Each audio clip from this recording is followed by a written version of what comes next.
ಪ್ರೇಕ್ಷಕರೇ ಪ್ರಣಾಮ. ಇದು ವಿಶ್ವ ಪ್ಲಸ್ ಟಿವಿ. ವೀಕ್ಷಕರೇ, ಜಾತಿ ಗಣತಿ ಸಮೀಕ್ಷೆಯ ಕೂಗು ಹಲವು ವರ್ಷಗಳಿಂದ ಕೇಳಿ ಬರುತ್ತಲೇ ಇದೆ.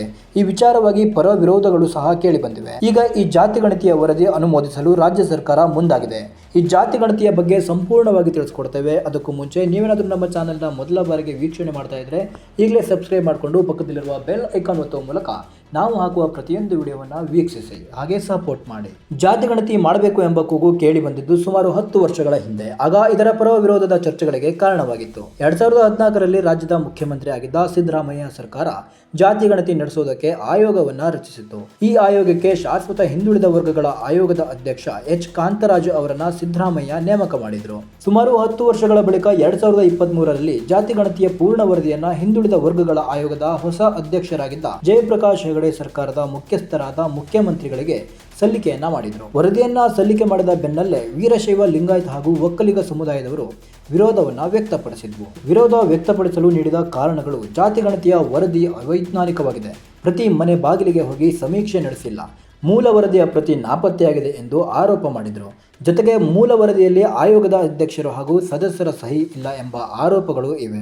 ಈ ಕುರಿತಂತೆ ಪ್ರತಿಕ್ರಿಯೆ ನೀಡಿದ ಶಾಶ್ವತ ಹಿಂದುಳಿದ ವರ್ಗಗಳ ಆಯೋಗದ ಮಾಜಿ ಅಧ್ಯಕ್ಷ ಎಚ್ ಕಾಂತರಾಜು, ಜಾತಿ ಗಣತಿ ವರದಿ ಅವೈಜ್ಞಾನಿಕ ಎಂಬುದು ತಪ್ಪು. ಸರ್ವೋಚ್ಚ ನ್ಯಾಯಾಲಯದ ಮಾನದಂಡಗಳನ್ನು ಅನುಸರಿಸಿಯೇ ಸಮೀಕ್ಷೆ ನಡೆಸಲಾಗಿದೆ ಎಂದು ಸ್ಪಷ್ಟಪಡಿಸಿದ್ದಾರೆ.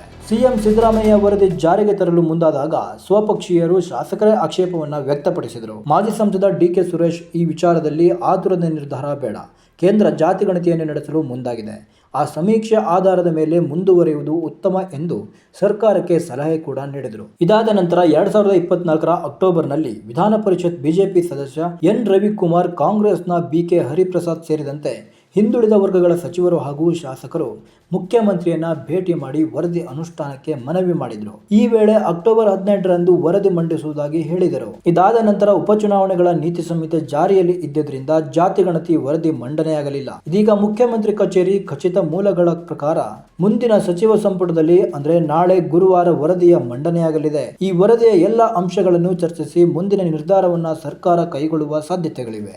ಇದೇ ವೇಳೆ ಬರೋಬ್ಬರಿ 169 ಕೋಟಿ ವೆಚ್ಚದಲ್ಲಿ ಸಿದ್ಧಪಡಿಸಿರುವ ವರದಿಯಲ್ಲಿರುವ ಅಂಶಗಳ ಬಗ್ಗೆ ಮುಖ್ಯಮಂತ್ರಿಗಳು ಚರ್ಚೆ ನಡೆಸಲಿದ್ದಾರೆ.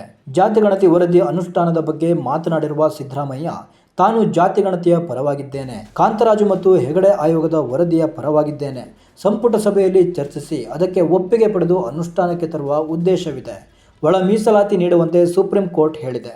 ಒಳ ಮೀಸಲಾತಿ ನೀಡಲು ಸಹ ತಮ್ಮ ಸರ್ಕಾರ ಬದ್ಧವಾಗಿದೆ ಎಂದು ಸಿದ್ದರಾಮಯ್ಯ ಹೇಳಿದ್ದಾರೆ. ಜಾತಿ ಗಣತಿಯ ವರದಿಯನ್ನ ಸದನದಲ್ಲಿ ಮಂಡಿಸಬೇಕೇ ಅಥವಾ ಬೇಡವೇ ಎಂಬ ವಿಚಾರ ಸಂಪುಟದಲ್ಲಿ ತೀರ್ಮಾನವಾಗಲಿದೆ. ಇದು ಆಯೋಗದ ವರದಿಯಾಗಿರುವುದರಿಂದ ಸದನದಲ್ಲಿ ಮಂಡಿಸುವ ಅಗತ್ಯವಿಲ್ಲ ಎಂದಾದರೆ ಸಂಪುಟದಲ್ಲಿ ಅಂತಿಮ ತೀರ್ಮಾನವಾಗಬಹುದು ಎಂದು ಮೂಲಗಳು ತಿಳಿಸಿವೆ. ವೀಕ್ಷಕರೇ, ನಿಮ್ಮ ಪ್ರಕಾರ ಜಾತಿ ಗಣತಿಯ ಅವಶ್ಯಕತೆ ಇದೆಯೇ? ಜೊತೆಗೆ ಸದನದಲ್ಲಿ ಜಾತಿ ಗಣತಿಯ ವರದಿ ಬಗ್ಗೆ ಚರ್ಚೆ ಆಗಬೇಕೇ ಎಂಬುದರ ಬಗ್ಗೆ ನಿಮ್ಮ ಅಭಿಪ್ರಾಯಗಳೇನು ಎಂಬುದನ್ನು ಕಾಮೆಂಟ್ ಮಾಡಿ ತಿಳಿಸಿ.